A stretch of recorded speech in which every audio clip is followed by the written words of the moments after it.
We believe health is the foundation that unlocks freedom. The freedom to live fully, to be an asset and not a burden, and to chase what truly matters.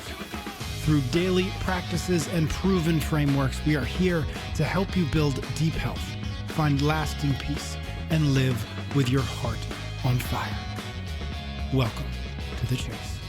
Hello, welcome back to the show. As always, I am here with Mr. Ben Bergeron, and we are joined by our good friend, Mr. Cole Sager. How are you gentlemen doing? Doing great. Yeah, it's good to be back here, guys. I always love getting to chat with you. Mr. Cole. Yeah, we've missed you, Cole. We got to get you on more often than we have. Cole, we wanted to get you on. You just put out a bit of an announcement, and I thought it was a good excuse to have you on and chat. So maybe for folks who, and this is announcements as it relates to competing at the CrossFit Games this year. So for folks maybe missed the original announcement, can you kind of catch us up, give us the news, and then we'll kind of have a chat about it? Yeah, I recently announced that I'm not going to be partaking in the CrossFit Games season anymore moving forward. And it's not so much anything beyond that, you know, there's just a natural evolution of life that's occurring in my life. And it's time for me to start saying yes to those things more and not saying yes to training so much all the time. You know, I just genuinely, you know, I don't have the desire to commit to the CrossFit Games season anymore. You know, that's really the big thing. And in the video that I announced, I even make it clear that this is not about CrossFit HQ. This isn't about what happened in the past season. This is just genuinely like, I'm done, you know, like I'm done competing or at least committing to a season. It takes so much more from everybody around you, not just the person, from everybody around you, then you realize, man. And I have said no to a lot of dinner parties, a lot of social events, a lot of family time. You know, my kids have changed, but so have my parents and so have my brothers. And it's like, I haven't gotten to see a lot of that. I haven't interacted with a lot of that. And there was a handful of things that have occurred in the last 8 months that have been really potent for me. And that first one, the first trigger was I ruptured my Achilles. Yeah. And, you know, you rupture your Achilles and you're forced to slow down. I was forced to slow down physically. And that's something that has never been a thing for me. I've been very graced with health and longevity and athletics. And I've always been physically moving. I didn't realize how much I moved, how much I was constantly going and doing and being forced to slow down. My 4-year-old Jack, he started preschool at the same time. And it was interesting to have that happen at the same time that I'm forced to slow down, and I get to just watch his language explode, his consciousness come alive, and I just see it more clearly, right? And like I'm stopped watching it, and I was like, whoa, dang, like what else is going on that, you know, I've been missing because I've been moving so fast. So you know, that was an interesting process to kind of go through and see, and I felt the pull on my heart and I followed it. It's like, okay, then that's the sign, that's the thing that I have been waiting for, because I always told myself, like, when you'll know when the time is right, and just listen to that, please. Like, I have that dialogue. I have those dialogues with myself all the time, all the whole journey. Like, just listen to that, you know. And that one was just kind of clear. I was like, hey, it's time to start being present in other areas of your life because it demands so much of everybody around you. Yeah, so it's just start time to enjoying that. And I think it's useful context for perhaps for folks who don't know, but this wasn't a 2-year, I'm going to focus on this for a couple of years and then, you know, figure out what else I'm going to do with my life. You've been to the CrossFit Games 10 times now, correct? So this has 11 times. Yeah. 11 times. Sorry. I'm sorry. I don't want to steal one from you. How dare you. But this is not hey, I'm going to try this for a couple summers and see how it goes. This is a life that you are now shifting away from, or you're evolving from. Yeah, I mean, it was like I devoted every season, and this is the thing that a lot of people may not see in the background for any athlete. There's usually conversations that I've had in the background with their closest circle that are going to partake in it with them because they're not doing it on their own. And Genesee and I would have a conversation. Do you want to do this again? yes, I do, she would be like, I'm all in, let's do it. And our life is centered around it.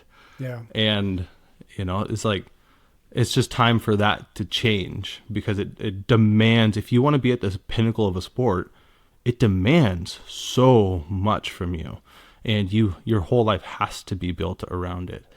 And that doesn't mean that you can't enjoy the sport in other ways, or, and that's what I'm excited to do moving forward, is I can enjoy the process of being an athlete and being athletic and expressing that in so many other ways. I don't need to commit to this CrossFit Games season process and ask that of everybody else around me. I mean, I also haven't called out the elephant in the room. Oh, hi, Ben. Like, you've been around, you know exactly it. Like, he's been on that journey and that process, and he's nodding along as I'm saying this, because he knows exactly what I'm saying, and he feels exactly what I'm saying, of the demand of it and how much that he had to be bought in. My wife has bought in.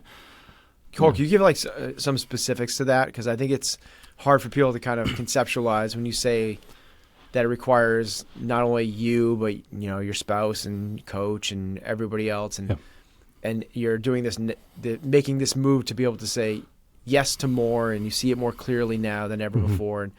But what is it that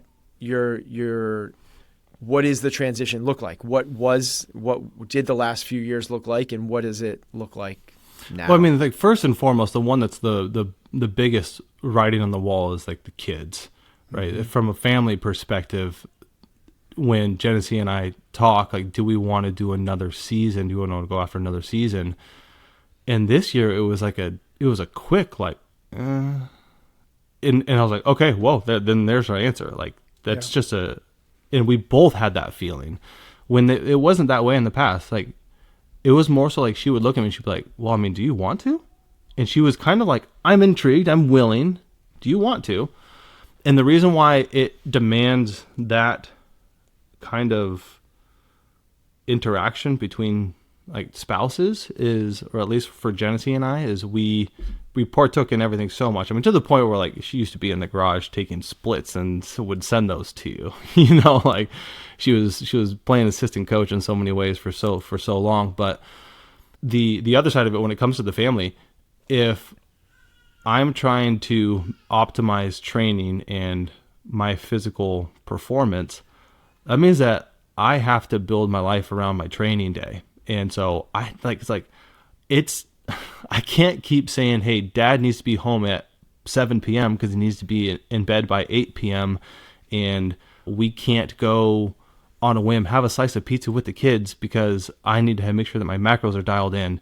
And I can't go on a little hike for 3 miles with Jack, and I can't carry Avery because I need to make sure that I am keeping as much energy available as I can to make sure that I hit my squats later in the day. Like, there's so many things that the gym demands physically and mentally, and mental energy, that you start saying no to all of these things to protect that time. And it's a don't get me wrong, it's been a beautiful process, and one that I am so grateful for and that I've loved. But that's not a balanced life. And I don't want my family and my kids' needs to suffer because I want to chase something a little bit longer. I've had a great career and I'm thankful for it, and time to move on.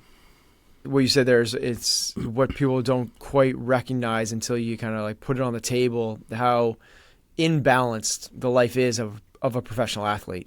It's all the things that I think that most of us just take for granted all the time. It's like, yeah, let's go for a walk. And if the walk doesn't fit in to the recovery protocol, it's like the walk is out.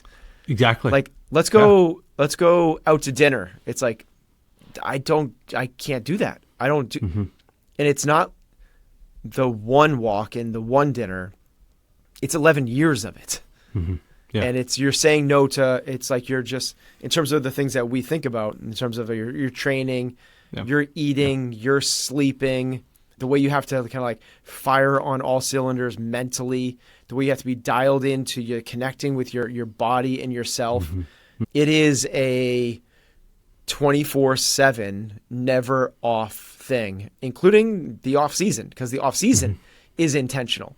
We are intentionally doing these things to decompress. It's a really, like, fingers on the pulse at all times, like always trying to get sensing the little feedbacks. Yeah. It takes away from what you're talking about, which is it follows you into every facet of your life. Yeah. Like, it really does.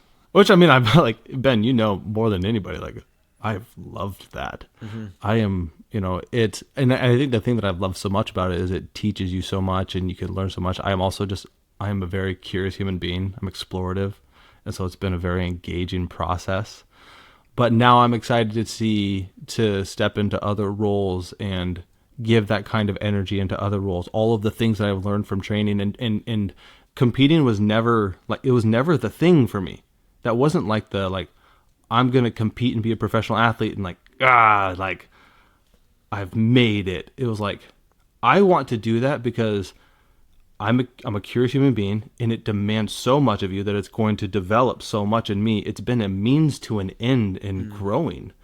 And how can I use the gift that I've been given, physical prowess, how can I use that to grow, to become and develop into a better person, and then use those things that I've learned, those principles, those understandings, and apply them to other areas, to apply them to how I foster my family and build a loving home, work inside of a business and work with other team members.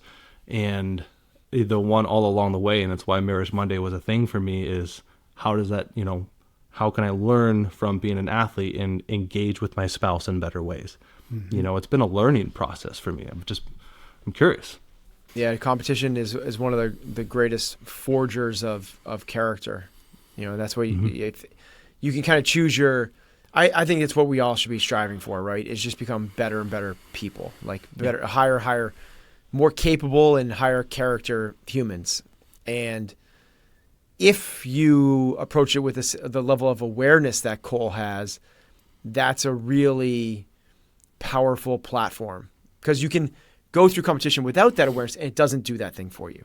Right. You have to, It's kind of like with the intention that you have when you go into it, because I've seen plenty of people go into it and it's done the opposite, where it can break people down and bring out the worst in people. But if you go in with the right intentions, it's like Cole certainly has. 11 years later, you get this specimen. Stop it. Cole, it strikes me that there are two paths that an athlete of your caliber, eventually, there's a fork in the road that you will eventually come to. And it's the fork of, do I choose to be done with this thing that I love, that I've built my identity around, that I've built my life around, or do I wait a little bit longer until it's chosen for me? My body breaks down, the competition gets too good, like whatever the things might be. Was it hard for you to choose to be done with this versus I actually don't have a choice anymore, and it's been chosen for me?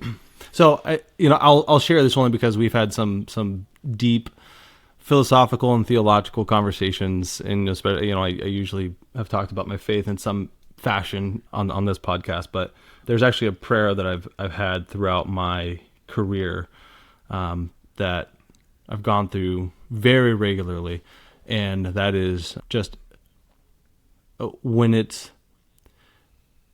if it is time for me to be done and I'm not willing to stop, please just take it away. Like, make it very clear, take it away. I ruptured my Achilles after this year's games. Interesting thing to that a lot of athletes like, hey, the body's breaking down, maybe it's time, maybe it's taken away from you. But the thing is like, I had just as much fire as soon as my Achilles ruptured to run into the storyline of the comeback, the physical comeback. And which was a really interesting thing. It was almost like a knee-jerk reaction. Like, it almost just like naturally came out of me. I am a very competitive human being. I have a very competitive spirit, obviously, which we could always, we always talk about what competitor and what a competitive spirit actually is. But so I was like, okay, like maybe I'm curious, can I come back from this and can I get back into the season? And I had to consciously make the decision to fight that off and fend that off because I was having the deeper sense of what we've already talked about, that I thought from, a life perspective, it was a more important feeling to lean into. I still kind of, I made the recovery process the best that I possibly could so that I could participate in the open. That was actually something that meant a lot to be able to do. And for me, that was kind of the idea of showing up one more time for the community that has supported me for so long, and say like, hey, like, regardless of how tumultuous these waters are with CrossFit, I don't care. I'm still here in part. You guys have, I'll pay my $20 and support the community and all the friends that are going, especially with that being part of the prize purse concept. Like just whatever. Like I wanted to show up and I wanted to partake. And I would be lying to say that I wasn't excited to see what could come out of me. And I was actually pleasantly surprised, forgiven the fact that I didn't chase getting back into the season, but to perform in the open the way that I did. Like, yeah, I was happy. That was great. That was exciting. But I wanted to be able to make a sound decision and give myself the ability of, hey, let's physically come back the best that we possibly can, and then make that decision in a sound mind, away from the feelings and the drive and that dopamine surge of like, I'm going to come back and I'm going to get it. It's like, no, give yourself the opportunity to just make a sound decision later on down the road. And I feel like I've been able to do that. I've been able to keep a sound mind through that. And honestly, in the last month is when things became the most clear. I've been having these feelings for quite some time, but this last month, it was really like, I started running a lot and I got back to 90% on all my lifts in the gym, which was really exciting. And I was like, if I wanted to, I could get ready for semifinals and I could go do this thing. And it was like, and I mean, I've done this thing for so long. I mean, I can do little workouts, and depending on how the workout went, it's like, I know exactly where my fitness is and what my capabilities are going to be in 3 months from now concept. And so I was like, sweet, like it's there if I want it. Now make your decision. And so that's really where I wanted to get to. I love that. The no decisions in a heightened emotional state is probably a good principle to. It's a great lesson. Yeah, totally. Great lesson. We used to say like during COVID, it was like no big decisions during COVID. Like don't get married. Don't go move in with that person. Don't buy the dog. Like That's so good.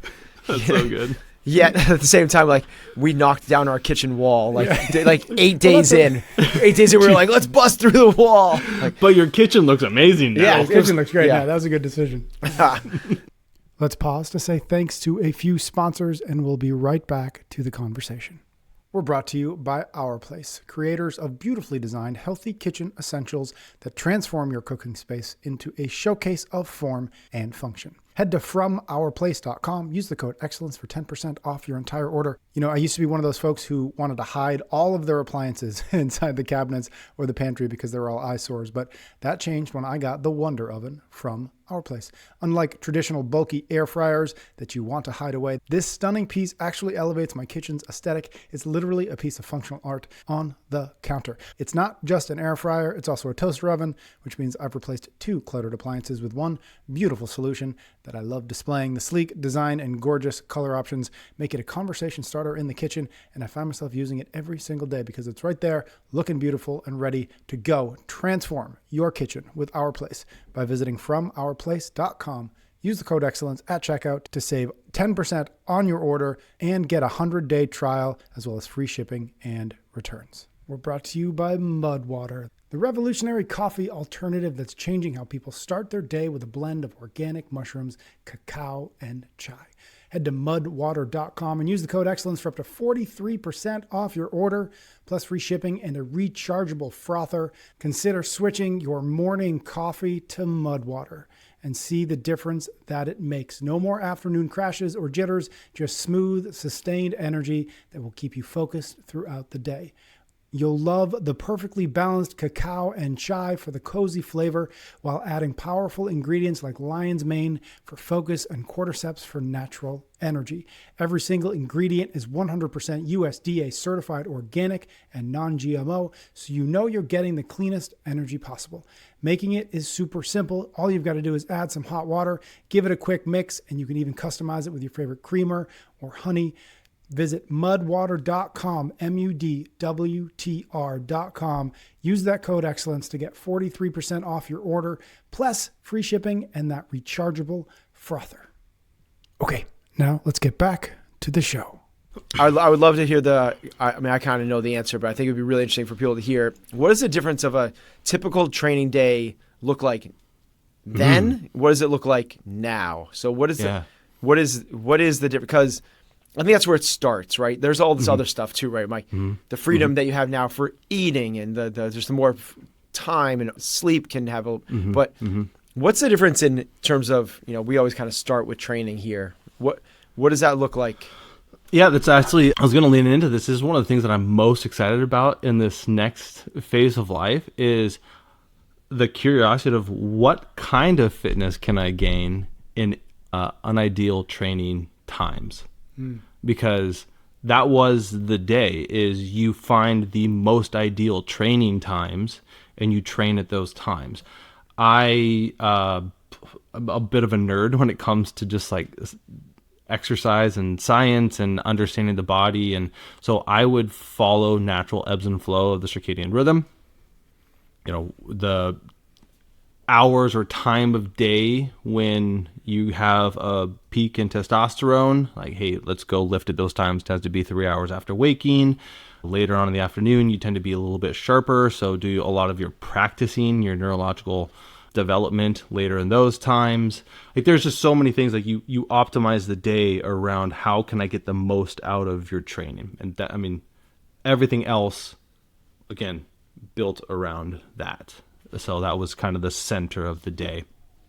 And now it's, what's the phrase, dad hours these days, where it's like, I'll look at the calendar and, I got a meeting at 7. I think I can get a run in. Like I can get my run in still, and it's like, so you just set the alarm a little bit earlier and you get up and you get your run in. And now it's, is with working with CompTrain, it's, working during the day, being with the team, being available for everybody and all the responsibilities that needs. And then once that's done and you need a break, great, awesome. Now, if you want to get in the gym for a little bit longer, I give myself 60 to 90 minutes and that's it. Like get out of there. Don't spend more than that. If you don't get it in, okay, great, done.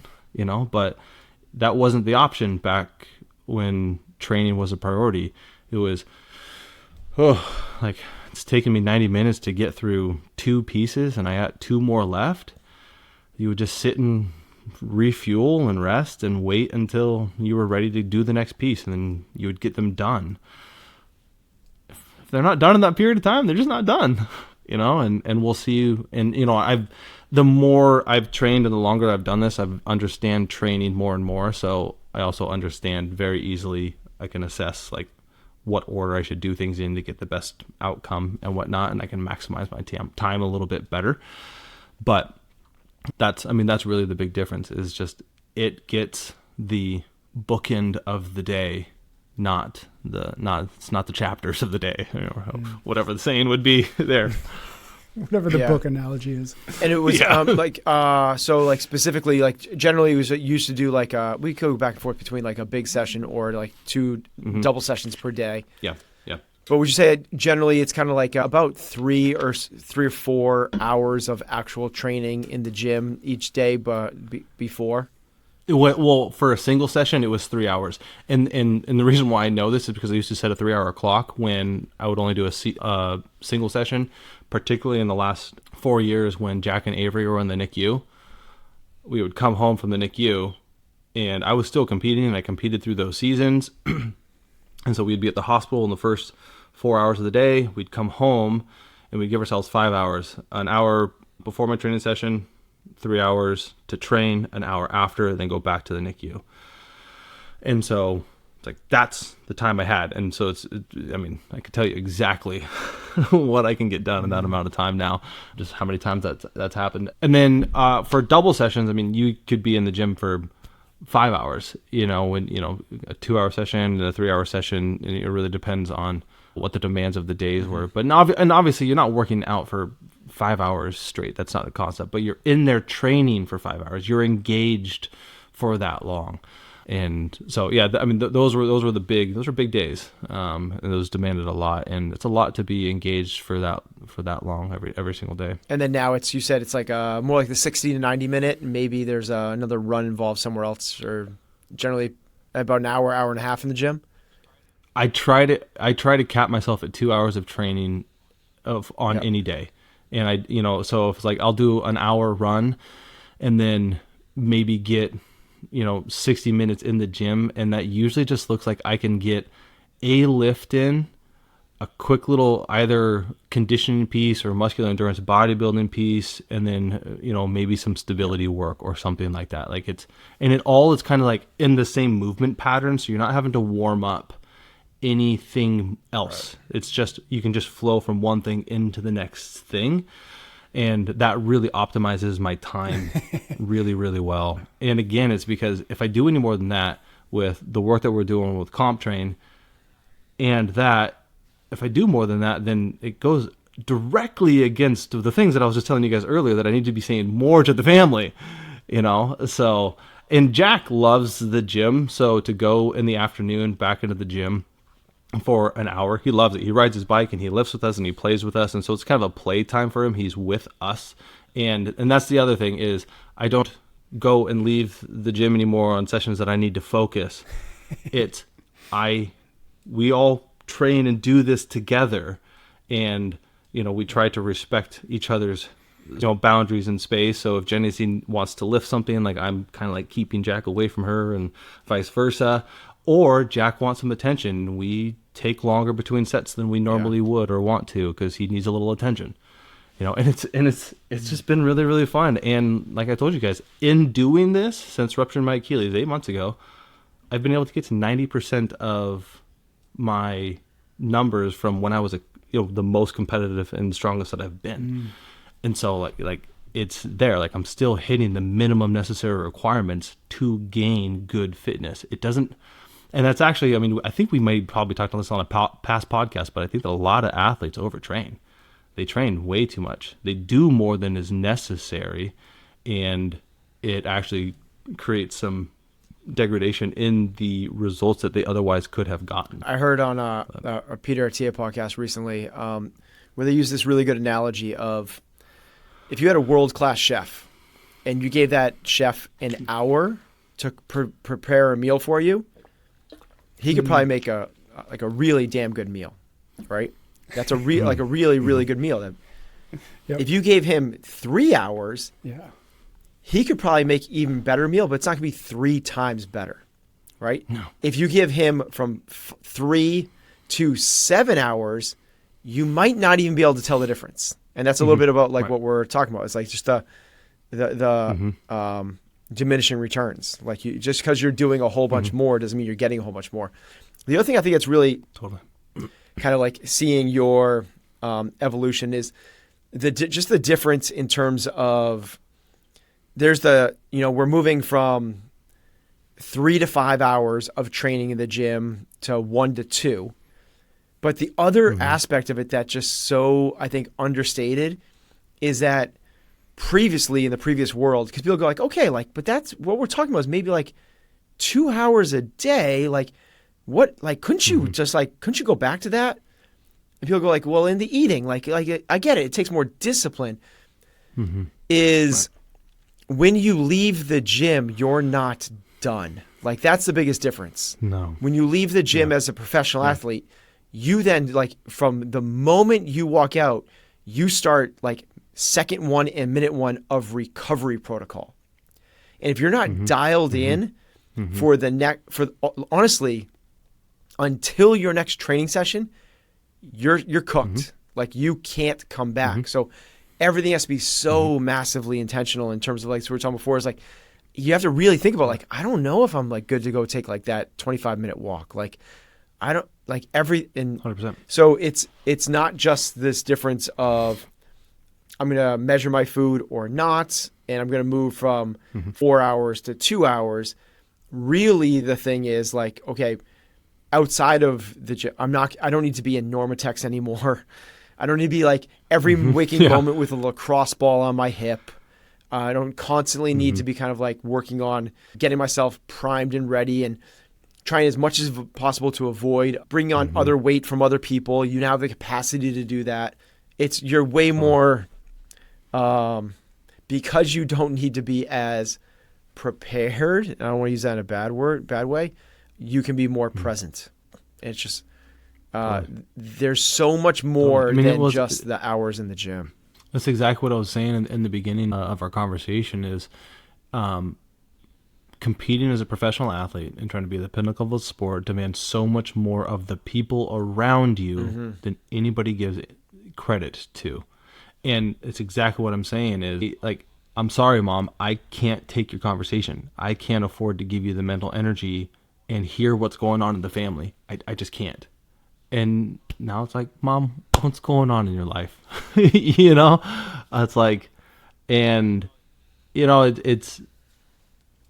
it's been that way with friends. I lost one of my best friends growing up a few years back to brain cancer, and that was also kind of like a moment of like realization of like, oh dang, like I said no to you way more than I realized, because all of those times when he's on his deathbed, they just flash of like, I could have done this with you and I could have done this with you. And that wasn't a regretful feeling. He was very supportive and we communicated about it all the time, but it was just like, I was very aware throughout my whole career of like, I am saying no to all of these things and other people are bearing that burden for me.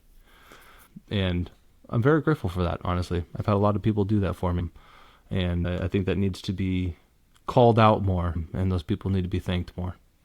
Let's stay in the gym for a few more minutes.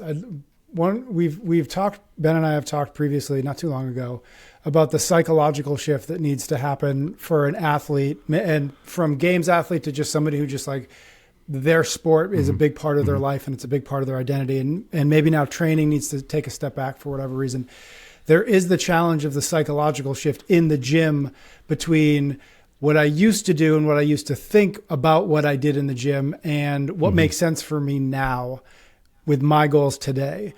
It doesn't sound like it, but have there been any tug of war in your own head about, well, I used to be able to do this weight and now I've got to do this weight, or I want to do this weight, or I could do that weight again, but maybe it doesn't make sense now, et cetera, et cetera. Have you had to wrestle with that, just kind of reteaching yourself what you're doing in the gym? No, not so much, because, I just understand that like this is a different phase of life.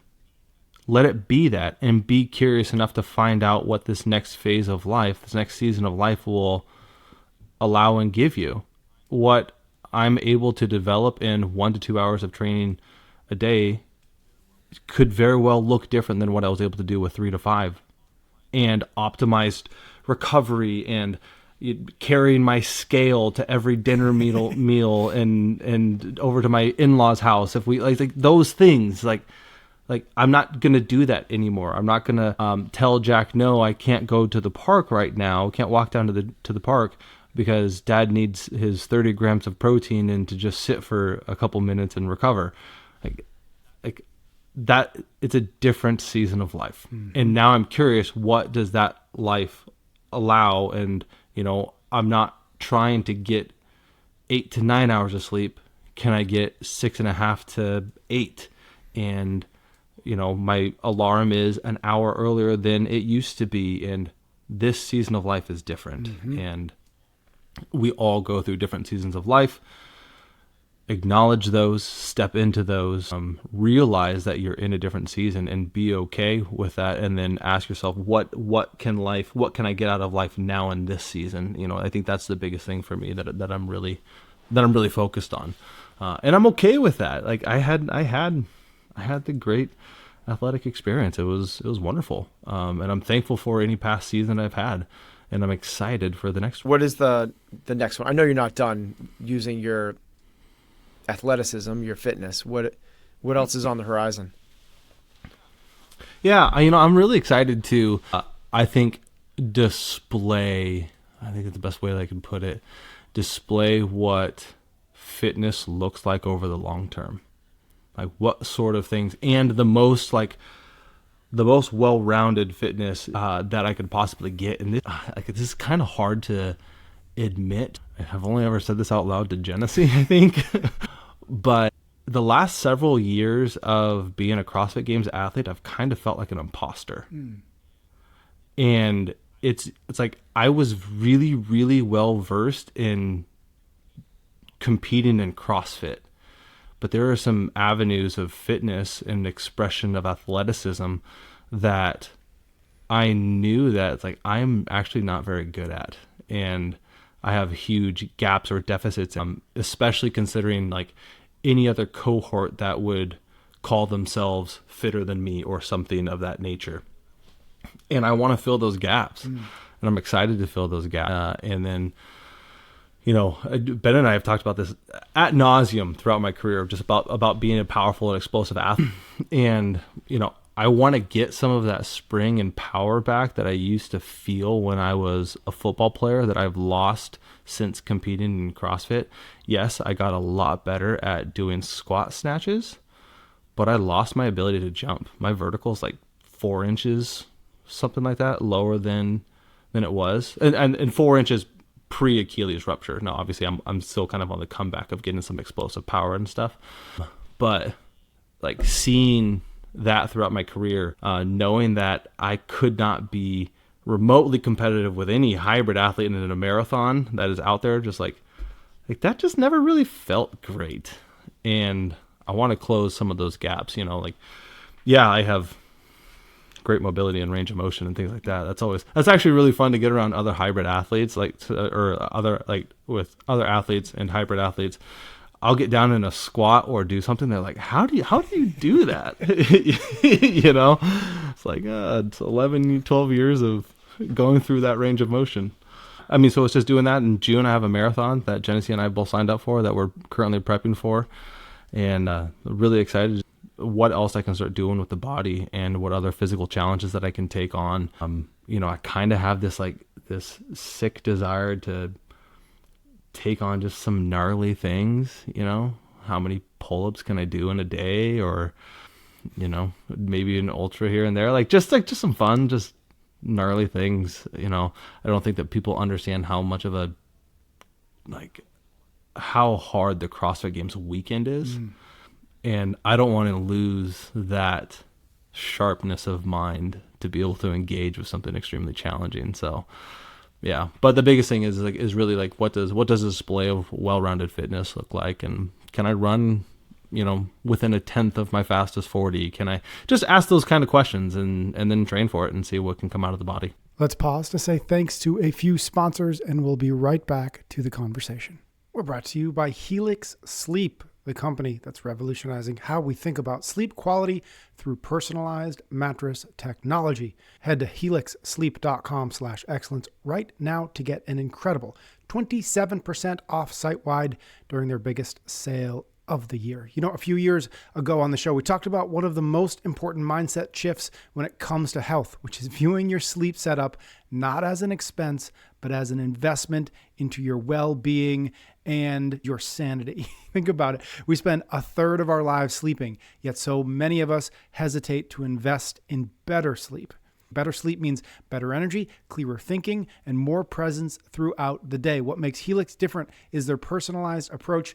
They use their sleep quiz to match you with the perfect mattress for your specific needs and sleeping style. Take the quiz for yourself. Visit helixsleep.com/excellence and get 27% off everything during their biggest sale of the year. helixsleep.com/excellence. You will not regret it. We're sponsored this time around by Defender, where family adventure meets uncompromising capability. Discover your perfect family explorer at LandRoverUSA.com. When was the last time your whole family truly embarked on an adventure together? The Defender family of vehicles makes shared exploration effortless with options that fit every lifestyle. From the urban-ready two-door Defender 90 to the family-friendly 110, all the way up to the expansive Defender 130 with seating for up to 8 adults. Every model features innovative storage solutions and adaptable seating configurations perfect for daily drives and weekend getaways alike. Premium materials and thoughtful details ensure everyone travels in comfort and style, while driver assistance technologies make every journey smoother. Head to LandRoverUSA.com today to explore the full Defender lineup and find the perfect vehicle for your family's next adventure. Okay, now let's get back to the show. I would love to shift gears a little bit. You hinted at something that I think might be kind of fun to talk about earlier on in this conversation, which is some of the lessons that perhaps you've learned over the course of the last 11 years as a high level, very competitive athlete, and what some of those lessons are that you will now, in a different way, in a different environment, in a different context, take to this new version of life that you're about to kind of jump into. Do you have a sense of like, what are those lessons that I'm going to take and change, tweak, make sense for where I am now? Some of those lessons that you're going to say, I learned this there and now I'm going to apply it here. I mean, there's so many and they kind of pop up as they pop them. But I recently just posted about one of the things that's just like a lifetime of training has taught me, and that's just like the process takes what it takes. There's no more, no less. The process takes what it takes. If you do more, you run the risk of burning yourself out. You got to recognize that you're human. If you do less, you're not going to be challenged enough to grow and to go beyond your current state of being.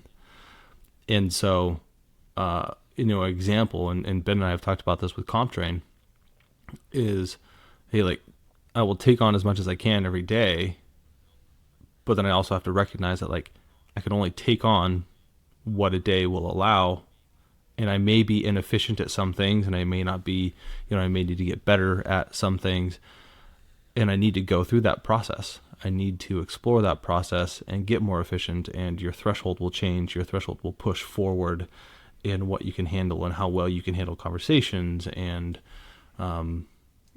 your efficiency of the day, like different things like that. And so if I want to be better at business, I just have to be in the process and do what the process requires. Again, anymore, and you can burn yourself out, stress yourself out too much. And I think we've all seen the ugly sides of what that, comes about. And it's the same with training. It's like, we kind of talked about it earlier, like, if I do too much in a day, I overload myself and you get bogged down and you're actually not able to recover from it. And you don't get the benefits of the training. You do too little and you don't move the needle. Just something as simple as that. But is there anything specific that's on your guys' mind that you're curious about there? Because I feel like there's so many things that that you could go down that route. And this is the interesting thing, is training has been such a incredible environment to learn from. It's been a phenomenal teacher. All of these, for the most part, all of the principles that I've learned and embodied, they apply to every other aspect of life. All the things that we're talking about, they apply to other aspects of life. They're not unique to training. They apply to the way that you handle your relationships.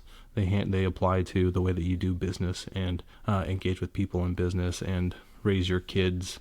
I think one of the things that you said at the top of this conversation, which I think is really interesting, which is the importance of, you said it a couple of times, the importance of recognizing the value that other people bring to you in the pursuit of the thing that you're pursuing.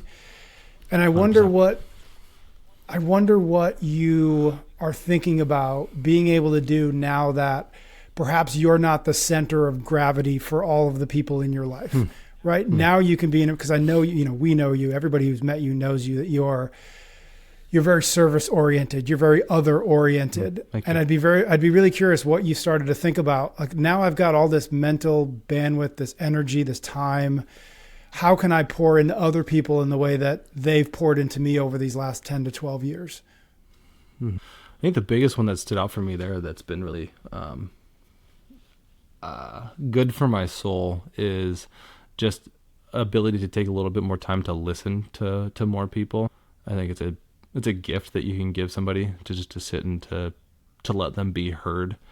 And so that's been something where, you know, in the past, you know, I wouldn't say no to them, but I would try to just avoid those scenarios because it's very hard for me to say no, and I wouldn't say no. It's one of those scenarios where, like, I am the person that I think that the most important thing is the other person in the room. And so if they want to talk, like, great, awesome, let's talk. It's actually why I stopped going to gyms and started training in my garage solely, is because I knew of myself, I could not go to the gym and when people want to talk to say, hey, I'm sorry, I gotta go train. Like, I'm here to train. This isn't my social hour, it's yours. And I love that it's yours. Go do that. I couldn't say that. So I would sit and I would listen to people. And those 5-hour training sessions a 3-hour training session would take 5 hours. And so I just avoided the scenarios so I didn't have to say. And I'm excited to not have to avoid that, you know, because I believe it's a good gift, and it never felt good for my soul. It's kind of like a drainer. But then the other thing that I'm really excited about, and part of the reason why I signed up for a marathon with Genesee, is because she loves to run, and she has always built her life around my training. And now it's like, what can we do together? What can I do to support something that you're interested in? And to talk about all of the training understanding I have and how I can apply that to helping her run a little bit faster or prepare for a marathon or anything of that nature. And that's been really, really fun to engage in other people's interests a little bit more. Love that. Ben, I'm going to ask you the same question, because you've known and trained with and trained Cole for a long time. Is there anything that you've learned from him over the last 10 or 11 years that you feel like certainly transcends the gym, that perhaps the rest of us can learn something from?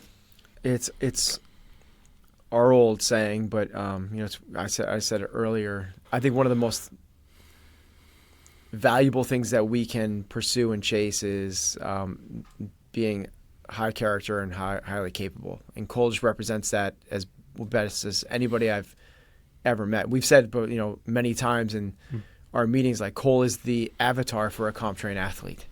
Like, we want everyone to try to, like, that's what we should aspire to be. And I think that people that don't know Cole see him on social, you know, see him in interviews, and he's so gracious and he comes across as so kind and caring. It's such a small percentage of who he is actually as a person. We really want to, you know, our kind of, like, the thing that competition is a platform. I really believe that. It is a platform, as Cole said, it's a platform to develop ourselves as humans. It's what he chose. And I think it's as worthy as any platform there is. You know, I've said this before, but I think that we can, you know, do a lot to work on ourselves. We could, you know, sit in silence. We could meditate. We could pray. We could read scripture. We could journal. We could go for silent retreats, walks in the woods, talk to a therapist. There's a lot of, you know, things that people can do to work on themselves. I think that if we have if we enter the tunnel with the right intention, training is as valid a means of self-discovery as anything else there is. And I really think that that's the important, you know, I from day one meeting Cole, you could see that there was something different about him. That's the way he approaches the training, is that this is for the development of something beyond biceps, marathon times, and bigger squats. You know, it's about being available to be able to, you know, Cole's thing is like help, like just like be able to do for others. And I know that the reason that he's doing this is just to be able to, you know, he chose the competitive platform to create a platform so that he could share and give more of himself to more people. And the weird dichotomy about that is that as you're doing it, that availability gets smaller and smaller. It's only at the end that it actually appears. And not to say that there's beginning and ends, but as you transition into this new phase, I think that's what's so cool is that Cole is doing just that. And he's doing it with us, which is even better, meaning that he's the president of CompTrain. He basically runs the business. He has the say in everything that we do. He is the face. He is the model that we should all kind of like chase to become. So he's, yeah. I mean, this is all the words I say to you. We pump each other up all the time. It's like, you know, it's but it's not like it's for real, because it's what I really feel. It's like I've been around you so much. We just did a campaign at the gym. We have an 80-year-old member named Bert. Be like Bert. Exactly. Oh, So we Bert. have this campaign, Be Like Bert, because he's amazing. You know, but there could also be like a Be Like Cole. You know, character Cole. You know, Nice, it's man. I really do want to build a crew of high character, high capable humans. Like that's just what I want to do. And Right. that's why I've been so drawn to Cole, because he espouses those values so readily and so deeply. So it's Oh, yeah, man. I love you, man. You're my boy. You know, it's Thank you. I've seen you go through the hardest things that in my opinion, like the hardest things that humans can go through. You know? Yeah. And it's not faking like we said it so many times, like your personality is how you act in peacetime. Your character is what is revealed in times of challenge and crisis. And Cole's character is, I can't say it's enough. I'm going to give the specific. When Cole went through 3 incredibly challenging births of children, and, you know, it's prolonged. He's got 2 amazing boys now. And while they're going through this horrific ordeal of driving across the state to get to a hospital, spend 4 hours just basically to be able to look through a window, essentially, like see their kid for 4 hours, just waiting for a little bit of news about, is my kid going to survive? Doing that for months to be able to come home to your kid on a feeding tube and at the brink of survival. You know, 2 of his kids were born underneath. They're about 1.5 pounds. It's like that. Yeah, yep. And as a dad, like that's the hardest thing. I can't even imagine it. And when he's going through this, I'm trying to like give all the compassion and all the empathy I can. And he's like, save it. Like, it's just like, I can handle this. Like, I'm glad that this happened to us, because if it's going to happen to somebody, we can handle it. That's what character. I mean, when I talk about like character and not faking the funk, that's the jam. It's not like he's saying that on a podcast. He's not saying that so one day we talk about it on a podcast. This was 4 years ago. He's doing it because he really is the guy that is there to try to make humanity better. Like, it's like he said, like, I'm glad it's happening to me, because if it's going to happen to somebody, I can bear this. Like that's the stuff. That's what character is. That's why CrossFit was the means to the end. That's right. Yeah. I wanted to put myself in whatever furnace I could find to fortify myself, just in the hope that I can be strong enough to, carry the demands of life the best I can with the most grace I can. So I appreciate that, man. Yeah, thanks for sharing that. Cole, thank you. It's always good to talk to you. It's always good to see you. We'll have you on again soon. It's always, We I love always getting to be here with you guys. It's always a good conversation. We will look forward, all of us collectively, we will look forward to what's next for you, and we will certainly have you back on so you can talk to us about it. Thank you very much for tuning into the show. Make sure you're subscribed wherever you're listening or watching so you do not miss another episode. For more frameworks and daily practices, visit chasingexcellence.email. And don't forget to tap the link in the show notes for today's full listener guide, where we break down the key ideas and provide actionable steps to help you put them into practice. Until next time, keep building health, finding freedom, and living with your heart on fire.